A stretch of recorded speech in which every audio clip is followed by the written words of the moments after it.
What is going on, guys? Welcome back. This is Hold the Door DFS. We are back on our regular NHL DFS puck drop this week.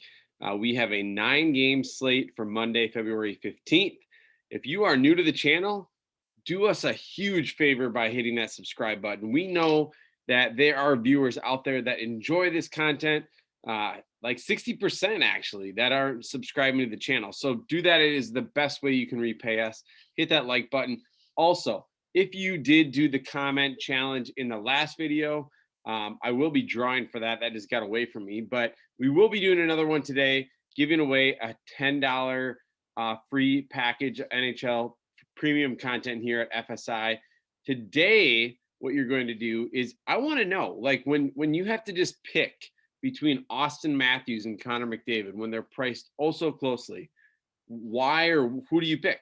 Do you pick Austin Matthews because he has a higher floor for shots on goal, or do you let the matchup determine it, or are you always just like McDavid over Matthews or vice versa? I just want to know. So in the comment below, tell me who you prefer and why, Matthews or McDavid. All right, let's get into the slate. Cover boy is Austin Matthews. I think he is the first player that I've had to repeat using, but the matchup was just too good. And I already used Marner recently. So those two are one of my favorite plays on the slate. So Maple Leafs coming in with a 4.3 implied total. That is insane against Ottawa. And we're going to see that a lot of times when we see teams like Edmonton and Toronto taking on Ottawa, especially with how much duplication of these games that we're going to see the same teams playing each other over and over. So that's going to create a lot of times where the ownership is just going to be so heavy against Ottawa. Lightning coming in at 3.5 implied total here against Florida. I think, I'm not overly excited with the Lightning until I know the news on Stamkos tomorrow. He's day-to-day. If he does play, then I think, they're in a great spot, him and Point. And I think they'll go pretty low owned just because of Toronto and Edmonton being on the same slate. So definitely a sneaky GPP target if Stamkos is in. The Oilers with a 3.5 implied total. As I said, they will be in a good spot in a game with Winnipeg, who has played a little bit better defensively lately, but overall has not been very good defensively all season. And the Flames with 3.2 implied total against Vancouver, who have figured a few things out, relative to early in the season, but still like the Flames here, and the Hurricanes with a 3.2 implied total as well. And just the other biggest thing you want to see here, this is where these all three numbers correlate. Maple Leafs minus 305 with a 4.3 implied total, and Toronto and Ottawa with a 6.5 total. The highest total on the slate probably will be up to 7. So if they're expected for 4.3, there's a chance they could hit 5 here, and this total hits the over of 6.5 in like a 5-2 game. So, and the Maple Leafs are not a team that just like take the gas off the pedal. Like, they're going to keep pushing it down. They're going to keep scoring goals. Matthews isn't going to be out there just trying to like dish the puck around and not go for a goal. So that's the nice thing about NHL is there is a little bit of game scripting. When teams get up, you might see less shot volume, but teams like Edmonton and Toronto, they want to score goals. So let's get into the position. Center position, I prefer a lot more than the winger position, and I'll kind of explain that in a little bit. But I think a big decision on this entire slate is going to be McDavid and Matthews. And I think this one for me is really clearly Matthews because of the matchup, and just in a cash situation, for me, his floor is just so much higher. Just because of his shot volume alone. McDavid has definitely increased that shot volume this year and has some massive games. But I'm looking at more long-term data that I just think that he is a better floor option, even though when you're paying this price, you're not really looking for floor. But I do think Matthews in this matchup has the highest upside as well.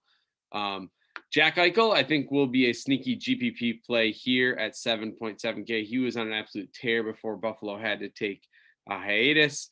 He is going to have some new line mates. I believe he will be with Skinner and Olofsson tonight. So Braden Point, 7K.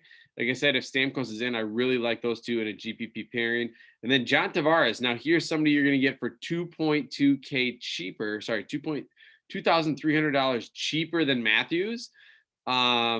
in an elite matchup. So I think you could definitely make the case just to not play McDavid or Matthews and just like go more mid-range. So he just has been a lot more volatile, even in these really good matchups. But Tavares could definitely get there on this slate. Elias Lindholm, like if you watch my videos, almost every time Calgary is on a slate, he's mentioned because his floor right now is like 10 points. There's, on average, he's just, he gets there. He's getting the assists. He's getting the 3 to 4 shots on goal. He blocks a couple shots. He's out on the ice a ton. So really like him as a cash play almost every single slate. Dylan Larkin. Now this mid-range here of centers are a different group than I normally would talk about. Dylan Larkin is not anybody from Detroit. I rarely target. But if you're going to target Dylan Larkin, who is an elite player on a terrible team, it is when they are playing the Chicago Blackhawks. So Dylan Larkin, GPP probably for me, but I think he could get there. Roslovic has definitely taken on a bigger role when we have seen the absence of Dubois and for Columbus. So I like him there at 5.4. And then Rope Hintz at 5.3K has also been in really good form, and not only just form of goals and assists, but putting up the shots on goal, blocking shots, and playing a ton of ice time. I think him just trying to fill in Sagan's shoes is kind of the case here. Eric Stahl is going to get a little bit of an upgrade with his line mates. I believe Taylor Hall and Reinhart, if I remember right. I already thought he was too cheap for his role and just his talent. And now you're adding, flopping down Taylor Hall with him. I think that's definitely a boost to him at 4,000. Getzlaf is not somebody that I have been targeting really at all this season because his ice time has been pretty low. I think they just kind of been easing him in. And now the last couple times, I think we saw like 17, 18, and 19 minutes on ice. If he's going to get that kind of ice time, he's too good of a player, especially in a matchup with San Jose, that he could easily pay off that 3.8 tag. Peju, however you want to say his name. 3 goals, I think, in his last 2 games. So I know one was an empty netter, shorthanded, I think, but definitely viable there. And Kahari on the third line for Edmonton has had points in his last 2 games. So just going off a recent form there. But I think you're definitely going to pay up at this position relatively. So I wouldn't get too immersed into the value. And that's just typical, honestly, in most of these slates. Like value at center is just never great.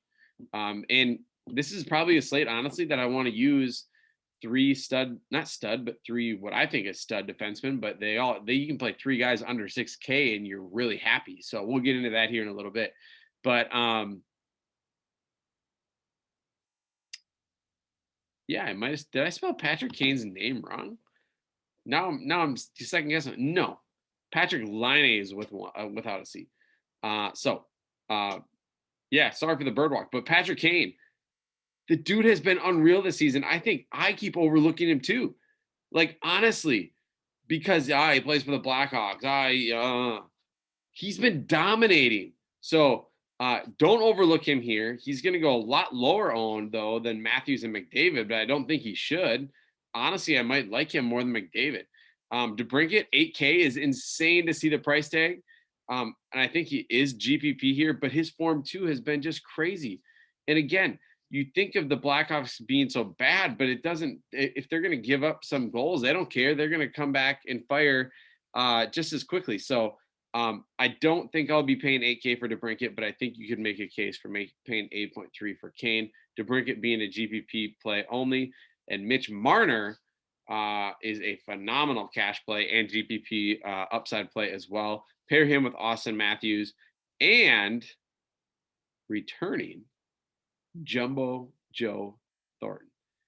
So he should be, I don't even list him on here. I don't know what his price tag is. He wasn't really that great when they were paired all together before anyway, but you can definitely make a case for using Jumbo Joe in this matchup.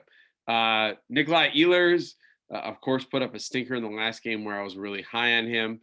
But I think he does probably fall into a GPP only play here for me, just due to I love Marner and Kane more. But if he looks anything like his form this season, then I think he can definitely pay off that 7K price tag. Forsberg has also been in insane form here. Not the best matchup for them, but I do think he's definitely going to play in the mid-range. And Johnny Gaudreau, I think he's just due for a big game, and I think it's coming soon. And in a matchup with Vancouver, I think it's a spot that he could definitely smash. Boesser, when I was going through the slate and just looking at it, it's like another guy that I just kind of keep overlooking in cash because I just don't love Vancouver, right? Like Pettersson's been really volatile and not really that great of a cash play, but Boesser's like 2 to 4 shots on goal a game, has had an assist or goal in I don't know, 6 of the last 8 games or something like that. And just it's been super consistent regardless of the matchup. So 5.9K definitely in play. Atkinson, I think he got priced down to 4K as his lowest. The dude's been insane and back into his real form the last 2 or 3 games. So 5.7K, probably GPP for me, but I think it's hard not to mention somebody in such great form. Olofsson is another guy I feel like I've kind of overlooked all season too. And that's, I guess, the theme of this mid-range, but he is now going to be skating with Eichel. I think he was before, right? He was with Hall and Eichel. Yeah, but 5.2K, he's a really skilled offensive player that I like quite a bit.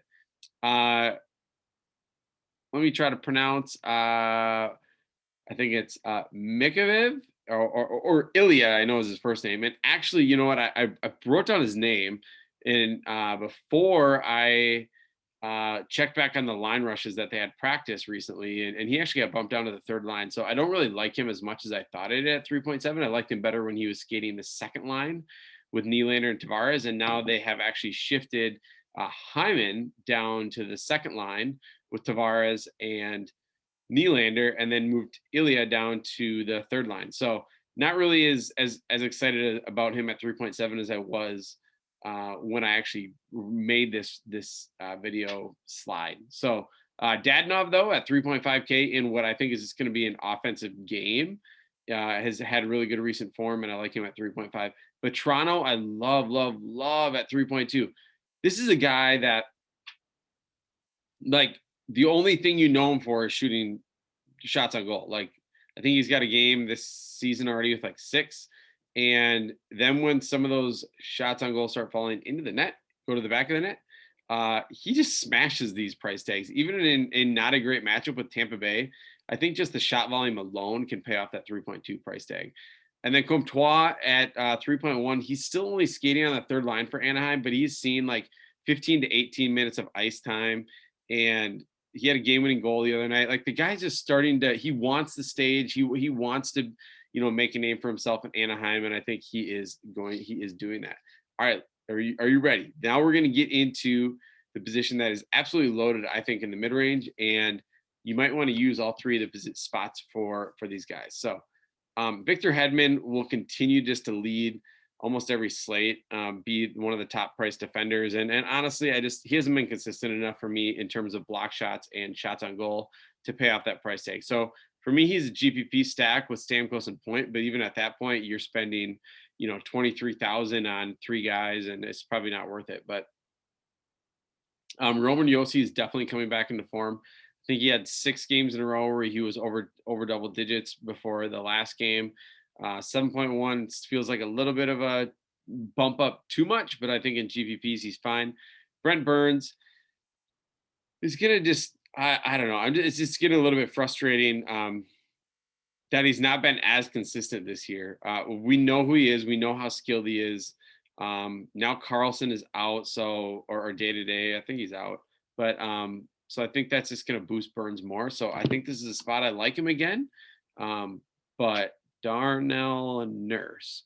I wanted to just put him on the cover again, but I decided not to. But Darnell Nurse at 5.7K, he's just been absolutely destroying this price tag. I don't know why the DK algorithm said, let's leave Darnell Nurse at 6K or less. Well, all right, 5.7 is where they landed on. I think he's a phenomenal play.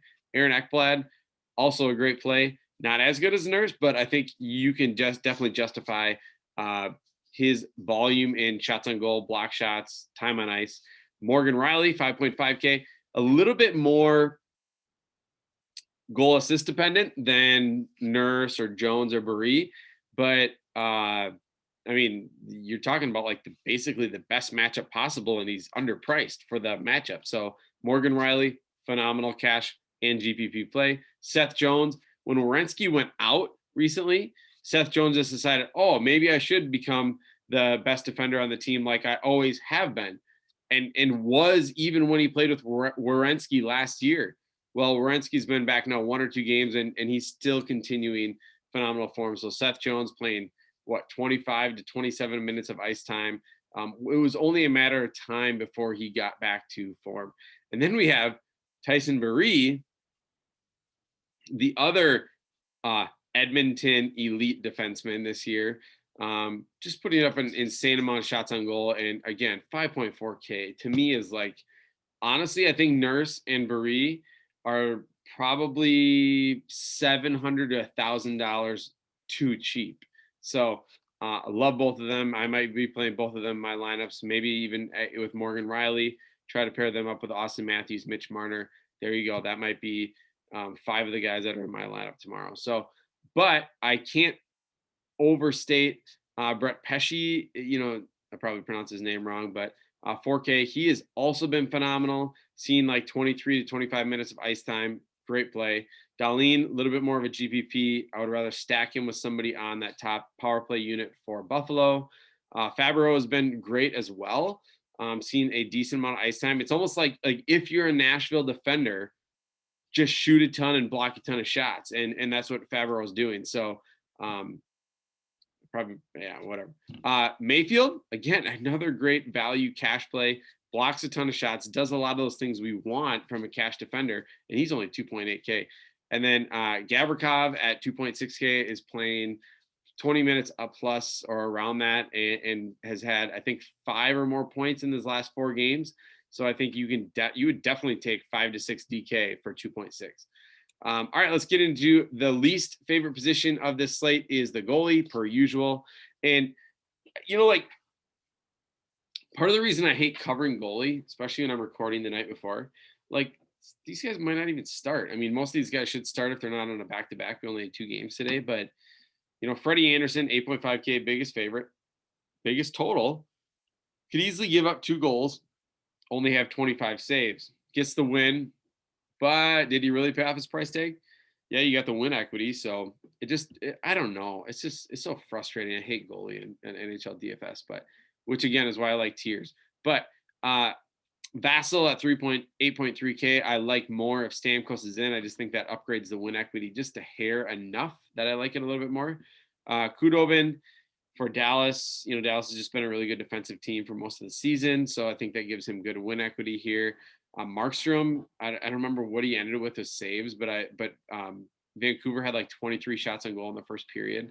So I think you can expect if Calgary is going to give up something similar shot volume to Markstrom, I think that if there's also win equity in that play, I think he is phenomenal at 7.9. Hellebuyck is GPP only for me if you think Winnipeg can beat Edmonton. And if they do, then Hellebuyck probably saw a ton of shots on goal and probably had 20 plus DK if they also get the win. Gibson, just like he's like an auto mention because he's such a real good real life defender or goalie, excuse me. And I think there's some win equity there against San Jose as well. Ullmark, I think is fine against. I think they're playing against Islanders at home. It's a game that you would just say like, this could be really low scoring. It could be Hutton. I don't know who's starting, but he might be the guy that fits that like cheapest home favorite goalie, and then he'd be worth it. Bobrovsky, if Stamkos is out, if Stamkos is out for Tampa Bay, like I said, I expect that line would move a little bit in Florida's favor. They won't become the favorite, but I think you could at least consider somebody like Bobrovsky at that price. So I want to double check the Buffalo line right now. The Buffalo, they are plus 125. So they are a home dog, but I think, again, a home dog, you could consider somebody like him at that price tag. So yeah, the Lightning have already moved down a little bit. They're minus 165 in this book, but Toronto's moved up already to minus 335. So a lot of movement already. Also, if you are looking to get showdown content for tomorrow, we do have the Blues and the Coyotes at the 3 p.m. game Central. I will be covering that in our Discord channel. So you can check that out with our premium subscription. The pay up options, this pay up stacks are pretty obvious. I think you could even add in the Stamkos Point Hedman stack as well if Stamkos is in. But McDavid, Draisaitl, Nugent Hopkins, Barrie plus Nurse. You can add Nurse in there. Matthews, Marner, Thornton, Jumbo Joe, and Morgan Riley. So on the value side of things, Trocheck is a little bit expensive, but Nino and Necas that's Nino Niederreiter and Necas are really cheap.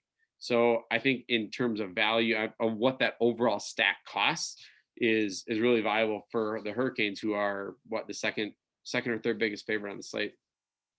I also think this line is mega cheap, probably like 10 or 11K between the first three, and then Sergachev or McDonough you could use here, Tyler Johnson, Joseph, and Volkov.